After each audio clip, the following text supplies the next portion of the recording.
Good morning on Wednesday, November 15th. It's episode 317 of the 359 podcast. I'm BVG. And a special shout out to Aaron coming in all the way from Mars today. Woohoo! Whoa. Jesus, Roger. Sorry. Wow. That is a really And if you couldn't tell, I'm super excited to be here. the dumbasses behind the mic include Roger Cheng and Ben Fox. Hey! Oh, whoa. Whoa. Wow. Stop doing that. Wait, he's just very loud. I'm just talking. I'm moving the mic back. Hello? You're yelling. This is a great way I'm to just start really a show. excited to be here. And it's also, that's how you say hello in Martian. So he By was just yelling and being, screaming? he was just being appropriate. That's just courteous. Sorry, guys. I'm sorry, I'm not as multicultural.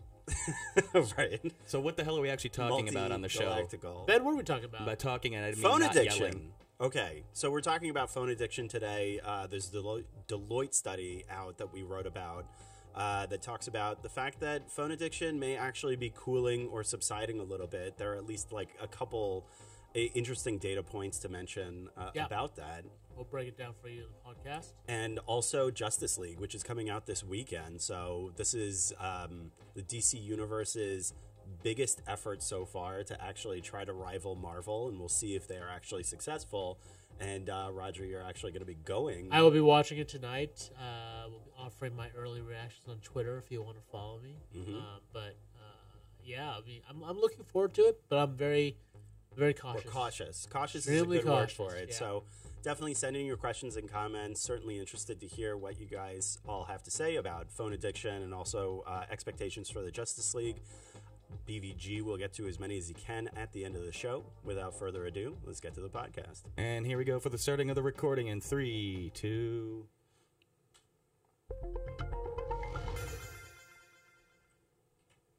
Welcome to the 359. I'm Ben Fox Rubin. I'm Roger Cheng. How often do you check your phone every day?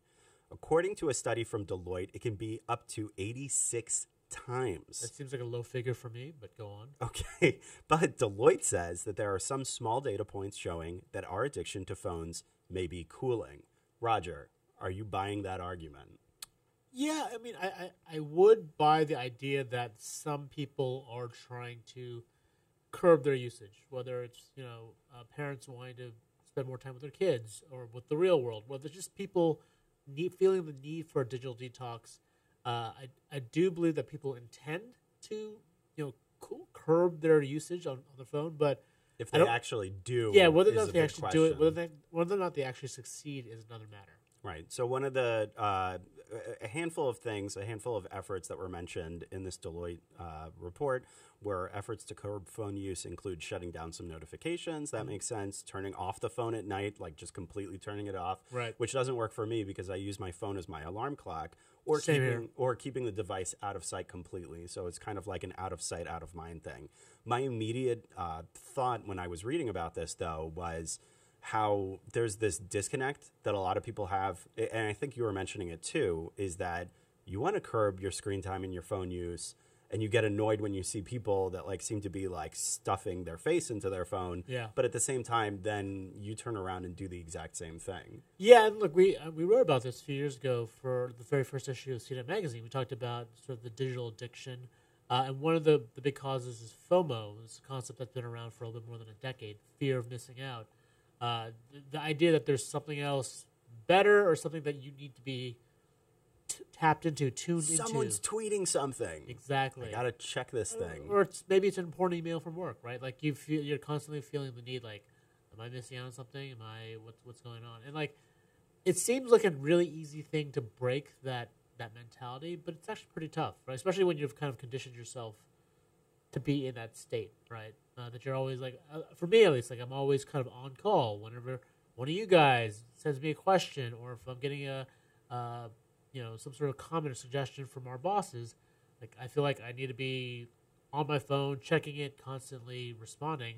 I think a lot of people have that issue. And it's hard to break. How often do you walk down the sidewalk while staring at your phone? This is something, again, that I find very annoying in other people, and then I catch myself doing it. I don't do it as much as others. I'm actually pretty good. Like my regular walk to work, like I walk from Penn Station to the office. That's about like a 10, 15-minute walk. I usually don't use my phone at all. I have my music on. I'm listening. I'm in like I'm basically in another world for a little bit. But As in, you don't look at your screen. but I You're don't using look at my it for screen. music. Exactly. I don't look at my screen. Which sometimes when I'm like, I feel like I do catch myself occasionally, but it's pretty rare. What about you? You on your screen that much? I do catch myself occasionally, even though I get like super annoyed at somebody if they're like about to hit into me, and you know they're like deep into their phones. I mean, I will admit, like there have been instances where I've been looking at my screen while crossing the street. It's Yeah. like a terrible I know thing to do. we're all awful people. I guess that's a good point. Anyway, also we wanted to mention some super important tech news. Justice League hits theaters this weekend. This is DC's biggest effort yet to create a popular superhero universe to rival Marvel, but its movies so far have been hit or miss. Don't you? Yeah, say? I mean, don't you think Wonder Woman was pretty awesome. it was good? It wasn't that good. I thought it was pretty good. It was good. I liked it. Okay, I they thought it was still better than good. they're in the I mean, whole, especially relative to still. the other movies. I thought Man of Steel was really too dark. Batman vs Superman was just a complete mess. It was pretty incoherent, and I think a lot of people hopefully would agree with that. Just that if you watch it, it seems like a collection of scenes that don't really Doesn't tie make in any together. sense. Yeah, Well, that's also the problem apparently with Justice League is that they had one director, Zack Snyder, and then they switched to what was it, Joss Whedon? Joss Whedon. Yep. Who was the Avengers director? You know, Well, he midway came through. in, but he did come in the last minute. I think a lot of it was done. I think Joss Whedon had some reshoots, and probably had a hand in editing it. But you know, they keep saying, at least they keep maintaining that it is a Zack Snyder film, which has me a little worried because you know this track record has not been that great. It's true. I mean, hopefully the guys from 300 don't show up like being super buff. that would be interesting and wouldn't make any sense for that movie. True, I'd watch So, that. Anyway, if you want to read more about these stories, check us out on CNET. I'm Ben Fox Rubin. I'm Roger Cheng. Thanks for listening.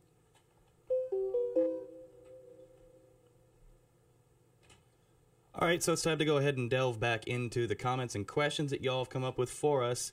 I would like to make a confession. My name is BVG, and I'm a DC kid. All right, man. I was always I was raised on Batman and Green Lantern, my two favorites. I mean, I wasn't a comic book fan per se as a kid, but I was really obsessed with Superman as like my As As lot of most kids kids are. kind of are at yeah. some point. I mean, like the iconography and everything. It was very heavily. It influenced my childhood pretty heavily. So Look, I've lots of fond memories of Superman. It's not Obviously like love they the Batman don't. films. It's not like they don't have strong intellectual properties. Like Oh, yeah. these are like huge iconic characters. These are some of the most recognizable characters in fiction, right? And the problem is that they've had a couple whiffs with some major movies, and mean, that's why Justice League is really, you know, there's a lot of expectations for this. I mean, one. it's easy to forget. We're like a few years removed from, you know, the Christopher Nolan Dark Knight Batman movies, which were fantastic. Yes. Like, some of the best comic book movies out there, some of the best movies out there, I period. would agree with you on that. And yeah, to go from that to the Zack Snyder universe, it's been kind of tough. That's a good point. I mean, correct me if I'm wrong here, but I think Heath Ledger was given like a major, like, did he win an Oscar for his Joker? I thought he did posthumously. yes, yeah. Yeah. Which is amazing to think about. And when it was you- well-deserved. It was well deserved, but remember that this was a superhero movie, which are usually popcorn flicks, Right. Which don't usually get the critical acclaim of like an Oscar or a major award. So, Right. I'm just agreeing with you with the Christopher Nolan movies that they were good enough to, you know, really merit that kind of critical acclaim. Right. So I mean, it's proof that these characters can be handled well. Right. You just need the right hand. Well, in the chat right now, people are referencing Batman the Animated Series, which was Oh, one of yeah. the most Totally. Come on. defining representations Absolutely. of Batman for generations besides I mean, the Watch that original. all the time. Kevin Conroy's voice for me is Batman, right? Like that's sort When of how, I read the comics, I hear Kevin Conroy and Mark Hamill, yeah, totally. without a doubt. If That's they could, that's been a while. That cartoon is from the 90s, right? They're It's still doing. They're timeless, still though. doing Batman cartoons, like not cartoons. They're doing like animated movies. Here and there, right now, yeah, they're still heavily into the animated movies. Which, by the way, the next one for anybody not aware, they released a trailer last week. It's oh shoot, what is it called? It's like a steampunk Batman. Oh, really? Oh, Gotham by Gaslight. It's called Gotham by Gaslight. I saw a thing Is that for one it. of those like alternate universe ones? that I'm Yeah, not so familiar with? they're leaning heavily into the whole Elseworlds thing where it's like, screw continuity, let's just make a good story I like that stands that, alone. So it's, I like it's it. if Batman existed in a Gotham and I think the 1800s Whereas, facing off against Jack the Ripper. Oh, I would that's watch Brilliant that. concept. pretty cool, right? Yeah, They've had success with the Batman character. We just mentioned two very big ones. Yep. I feel like Superman has also been, hot and cold. Obviously, Superman from the original Richard Donner film. The- Yeah, I mean the that originals kick-started were- a bunch of superhero films, right? Yeah, but like, what were the ones that you really liked from the newer series? I may have caught one or two, and they kind of bled into each other. I wasn't really sure Yeah. which one I was watching. I mean, Are you panning across Marvel and DC, or are you referring just to the DC current run? the DC Superman ones I mean, there's Oh, really yeah, just with Land. with the there's guy Superman that looks Returns. a lot like Superman. Yeah, I mean, that was like, the one with Bryan Singer's the director, and then there was then we just jumped to Zack Snyder, right? There was Man of Yeah, Steel. it was a full reboot. Yeah, which why do they keep letting Zack Snyder make movies? He makes some good movies. Name He's- one of them. Okay, Well, 300. 300 was I good. really did like 300, actually. even Watchmen though was a fantastic It was- translation, not so much a good interpretation. It was a page for page.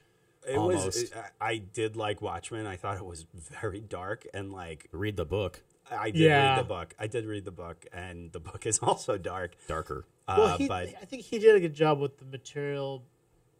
From what Brian said, like it was sort of a literal translation Mm-hmm. of the book, which doesn't really work for movies. You know, No.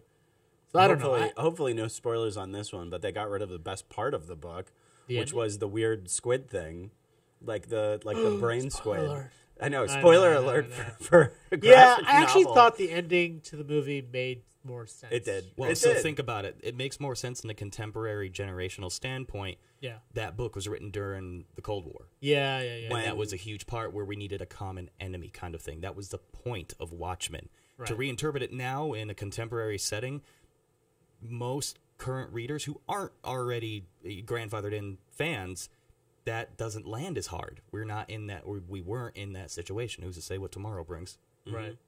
Definitely. Well, actually, like that was heavy into the Cold War, and that's probably again relevant today. So maybe people are watching Watchmen again. Well, they said they are going to be doing a reboot series, I think on HBO or something. really? There's For a- Watchmen? Yeah, there's a premium like miniseries, anthology series, something coming up there in the tiers of That the could be Game of Thrones interesting. and stuff. Well, they just announced Lord of the Rings the other Yeah, I day know. too. But the Lord Yeah. of the Rings is okay because it's like Untold Tales. Oh, is that what it's going to be? Yeah, they're not Yeah. going to redo the main trilogy. Well, they're that's going to good. tell you stuff that Tolkien wrote that never got to screen. Look, I'm they're- fine with that. They're obviously making stuff that are very much within my wheelhouse and that I would love to watch. I just really hope they don't screw it up. The same thing with the Lord of the Rings stuff, as with Justice League. And I think you were mentioning before the podcast about the reviews for Justice League. Yeah, I mean, the early reviews have been fairly negative. I'm trying not to read them. Mm-hmm. Trying not to get my hopes down too much. Although maybe that's good. Maybe my expectations will be even lower, and I'll end up enjoying it. But I just have my fingers crossed that it's going to be more akin to that Justice League animated series from 10, 15 years ago. oh yeah, That was a fantastic series, but great. that was a direct continuation of Batman the Animated Series. Yep. That's all the Bruce Timm verse, Yep. and I love that stuff. I just honestly, I mean, going back to the story that Richard Trenholm wrote, like sort of 5 things that he wants to see.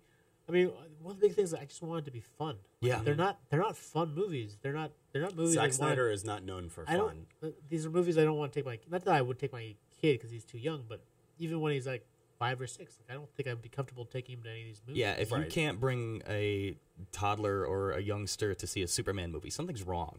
I mean, the last one, Batman Again, vs Superman. that's a Zack Snyder thing. mean, He takes himself so Batman was seriously.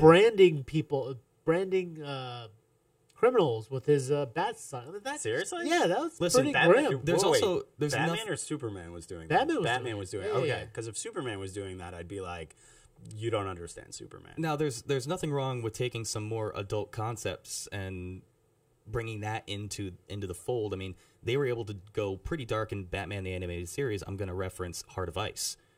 There was an Emmy Award-winning episode Yeah, about yeah, Mr. Mr. Freeze Freeze. and brought it back from the brink, made a silly character from the 60s show Yeah. into something heavy and relatable without just going blatantly violent. Yes, You know, that's totally. the difference. That's And the thing. when- It was if you're gonna tragic. release It was deep, but it wasn't. It You wasn't, remember this episode? I do remember this episode. Oh, It's it's fantastic. excellent. Yeah, Go Absolutely back excellent. to watch it. Yeah. And then they extended it into the Sub-Zero movie. Oh, Or right. that Yeah, actually yeah, released yeah. in theaters when it's Yeah. just like, oh, this is going to be an extended episode. No, it's so good, let's put it in the movies. And if you got to put something in the movies, it's got to be more accessible. That's all there is to it. Nice. Do we have questions? Yeah, by the way? questions or comments. So yeah, let's go ahead and talk about some of the addiction things we brought up earlier. First off, Matthew Datcher. Hello, I'm the Datch, and I'm a phoneaholic. All right. Of course he is. We all are. We all are. That's This is the fine. longest I've been without my phone. This 15 minutes we've been sitting here. Go on, Yes. BG.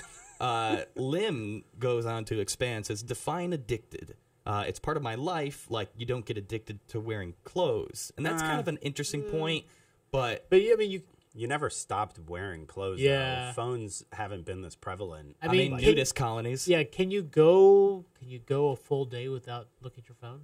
Like, would that would bother be- you? Like, I would have to very consciously do it. That's a great question. It's not even a hypothetical. Like, yeah, I could. I mean, I consider I doing did it. it when I went on a cruise a few weeks ago. I mean, there were a couple of days where I had no reception, and I left my phone in the hotel room and the cabin. And it was fine. It bothered me for a little while, but I got over it super quickly. Yep. So that was kind of nice. It's become as essential, though, as your wallet or your keys. More so, I think. Right? You spend more It's- time. and eventually, I will think I turn have into the those equal things. visceral response when I realize something's not in my pocket between those I three don't know, like things. when if I'm out and I forget my keys, that's a lot less panic than when I feel when I forget my phone. Really? Yeah. I freak out when I don't have my keys. Oh. But you have a wife who also has keys. Yeah, that helps too. I have a girlfriend who also has keys, but she works weird hours, so I'm just like, oh, looks like I'm not going home tonight. Yeah, that's cool. Just go to the bar. Yeah, But right. yeah, it's those three things. Like, absolutely. Cash asks, does using the camera count? So what about unitaskers on the phone? I mean, that it's the ultimate multitasker. Yeah. Good question. Some people That is don't a good use question. every aspect of the phone all day. I mean, I don't remember the last time I made a call.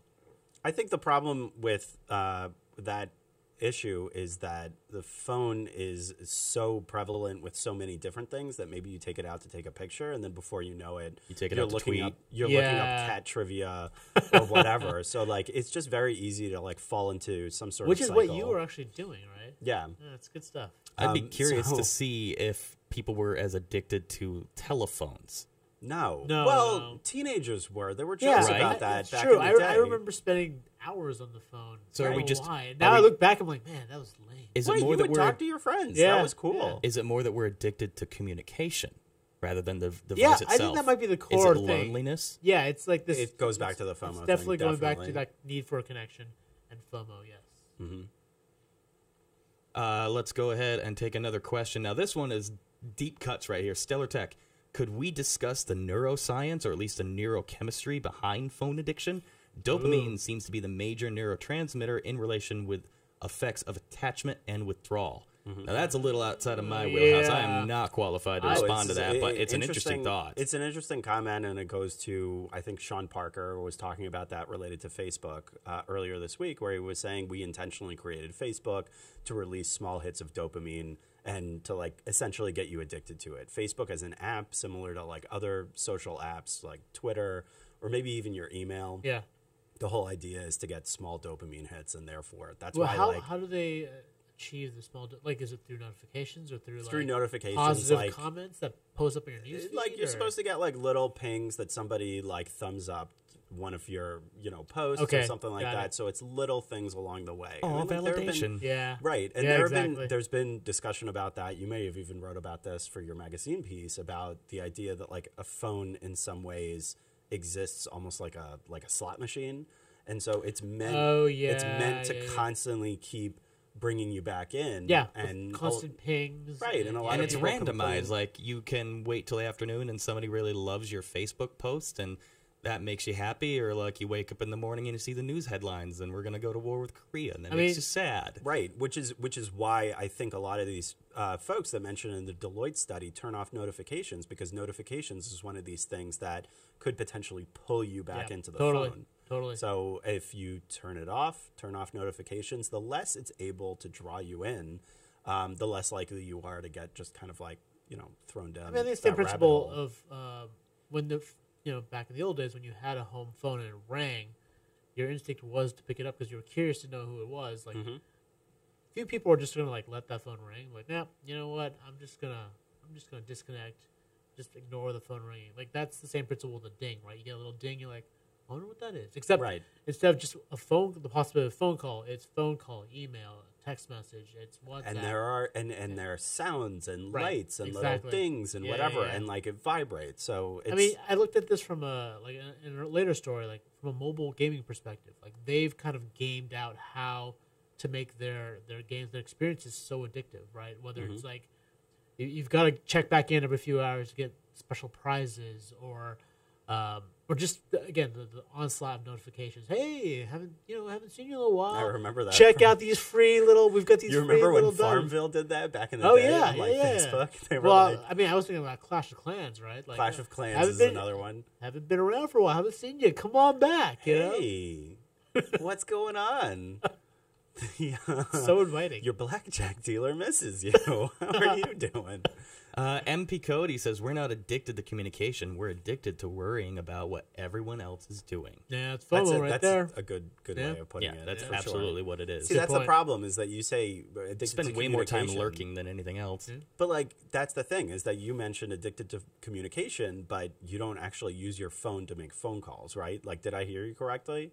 That means that you're not like... How many communication, do? No, that was more of a generalized... Really, I mean... That's more of a generalized statement. I was kind of cracking a joke. I do use my phone occasionally, but we definitely all collectively use it way more for internet-y things than we do telephoning. But I would argue lurking and like seeing what's going on in the world, that is a form of communication, right? You're absorbing something, right? That you can't do without that phone. So is there a less creepy word than lurking? No, that's the formal term. That's the internet term. That's the internet term. If you're not commenting, that's participating. Reddit. You better comment, or we're going to call you a lurker. What?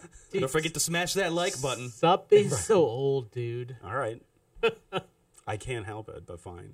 All right, so we're just about out of time, and just because I'm me, I want to talk about superheroes again real quick. Do it!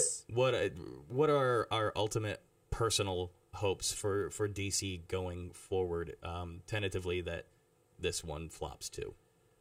Full reboot. And by flops, it's a relative term because reboot. they still make money. Oh yeah, that's true. I feel like they're already doing this. Full reboot based off of the Wonder Woman universe. Just shed everything else.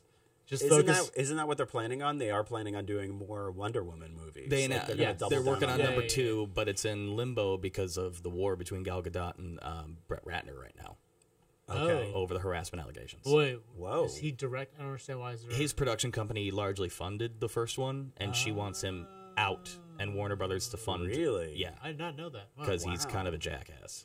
Yeah. Yikes. Wow. That one of those ones where you're like, surprise. When you hear that, you're like, oh, okay. As far as like the terrible allegations that have been in the news headlines lately, like, oh, that one makes sense. Yeah. Well, they can't do it without her. I mean, like that's. Oh yeah. But she said like, I won't come back if he's still here. She's a big enough star at this point. I mean, like Wonder Woman made so much money that it might work out. I hope it works out. I think those movies would be good. So yeah, they're not going to release that IP. Like they'll figure this out. They'll dump him. He's as good as gone. She's way bigger than him ever will be. Yeah. I personally kind of hope that, because for one thing, I don't think that the casting is the problem with these. I actually really like a lot of their casting decisions. Gal has blown everyone away. I think Henry Cavill as Superman continually gets pushed down. I don't think he has the opportunity to be as great as he could be, because he's proven that he can be a very fun actor in other films. And I'm probably going to get chastised for this, but I love Ben Affleck Batman. I thought that was pretty good. A fantastic choice. Yeah, and he's not bad. He's a fanboy first and foremost, and that makes me happy. Well, he was a big Batman fan first. And even though he also participated in that terrible Daredevil movie, that wasn't his fault either. Right. Personally. That was a while ago. Yeah. We can forget about that, I guess. Whoever the Aquaman guy too is they're all like good. him. I just want to see them say screw the continuity and do what the animated movies have done and just pick really great standalone stories to tell. Yeah. We don't need origins anymore. Everybody knows where Superman came from, right. And now everybody knows where Wonder Woman came from. We've known Batman 1,000 times over. Just give us good standalone stories. Yeah, I agree. And I hope they're listening. Yeah, right. Because they'll listen to me. I mean, that's what Fox did to success, right? Like Deadpool's not part of the continuity, and like they're doing some new. As much as he is in the comics. I mean, exactly, but the character of Deadpool's an island to itself. Same with Logan, right? That's not really part of continuity. Like you can argue it is, but it's sort of its own thing, and works well because it's their own X-Men thing. actively crushed their own continuity Right. over the years. So That's true. They could get away with anything at that point. But It's I like, mean, it's already I done. think their best movies are the ones that don't really have any kind of nods to the continuity, right? Well, it's hard to do that universe building type thing, and anybody who tries, it's an admirable effort. Some of them done it great. Marvel did it. It took them years and many movies to build up the cred in the universe. Like They've been that's doing the it whole for thing. how long? Like 10 years now. More It's than been that. a long time. I mean, Warner Brothers sort of just said, "We're just gonna put this universe out there for you," and that's the thing. You kind of have to have good movies first. yeah. So, And all on right. that note, we're out of time. Yeah, Okay. Oh, I check it have to out? do this. Do it, man. Fine. The 359 is available on iTunes, TuneIn, Stitcher, SoundCloud, FeedBurner, Google Play Music, and of course, CNET.com. Everybody. Thanks, y'all everybody, tomorrow. for watching. See you tomorrow. Bye-bye.